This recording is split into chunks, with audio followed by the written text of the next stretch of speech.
सोमवती अमावस्या व्रत कथा। अमावस्या व्रत कथा के अनुसार एक गरीब ब्राह्मण परिवार था। उस परिवार में पति पत्नी एवं उनकी एक पुत्री भी थी। उसकी पुत्री समय के गुजरने के साथ साथ धीरे धीरे बड़ी होने लगी। उस पुत्री में बढ़ती उम्र के साथ सभी स्त्रियोचित सैगुणों का विकास हो रहा था।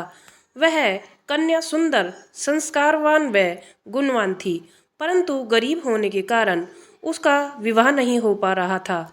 एक दिन उस ब्राह्मण के घर एक साधु महाराज पधारे। साधु उस कन्या की सेवा भाव से अत्यधिक प्रसन्न हुए। कन्या को लंबी आयु का आशीर्वाद देते हुए साधु ने कहा कि इस कन्या के हाथ में विवाह योग्य रेखा नहीं है। तब ब्राह्मण दंपति ने साधु से इसका उपाय पूछा। कन्या ऐसा क्या करे कि उसके हाथ में विवाह योग बन जाए।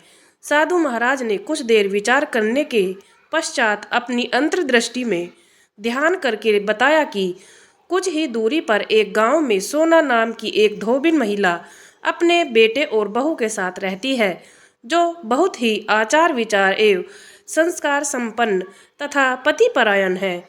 यदि यह सुकन्या उस धोबिन की सेवा करे और वह महिला इसकी शादी में अपने मांग का सिंदूर लगा दे तथा उसके बाद इस कन्या का विवाह हो जाएगा, तो इस कन्या का वैधव्य योग मिट जाएगा। साधु ने यह भी बतलाया कि वह महिला कहीं बाहर आती जाती नहीं है। यह बात सुनकर ब्रह्माणी ने अपनी बेटी से धोबिन की सेवा करने का प्रस्ताव रखा। अगले दिन से ही कन्या प्रातःकाल ही उठकर सोना धोबिन के घर जाकर साफ सफाई एवं अन्य सारे कार्य करके अपने घर वापस आने लगी। एक दिन सोना धोबिन अपनी बहू से पूछती है कि तुम तो सुबह ही उठकर सारे काम कर लेती हो और पता भी नहीं चलता। बहू ने कहा, माँ जी, मैंने तो सोचा कि आप ही सुबह उठकर सारे काम खुद ही खत्म कर लेती है। मैं तो देर से उठती हूँ।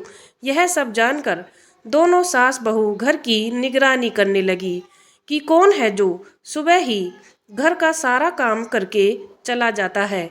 कई दिनों के बाद धोबिन ने देखा कि एक कन्या मुंह ढके अंधेरे में घर में आती है और सारे काम करने के बाद चली जाती है।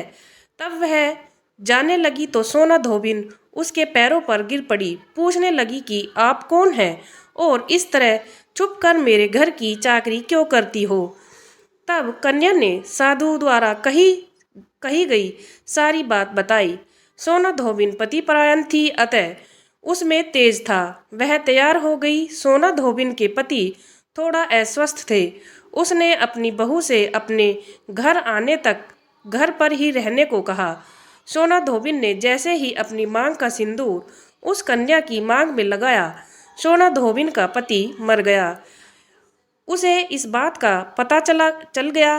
वह घर से निर्जल ही चली थी। यह सोचकर कि रास्ते में कहीं पीपल का पेड़ मिलेगा तो उसे भंवरी देकर और उसकी परिक्रमा करके ही जल ग्रहण करेगी। उस दिन सोमवती अमावस्या थी। ब्राह्मण के घर मिले पुए पकवान की जगह उसने ईंट के टुकड़े से 108 बार भंवरी देकर 108 बार पीपल के पेड़ की परिक्रमा की और उसके बाद जल ग्रहण किया। ऐसा करते ही उसके पति के मृत शरीर में वापस जान आ गई। धोबिन का पति फिर से जीवित हो उठा।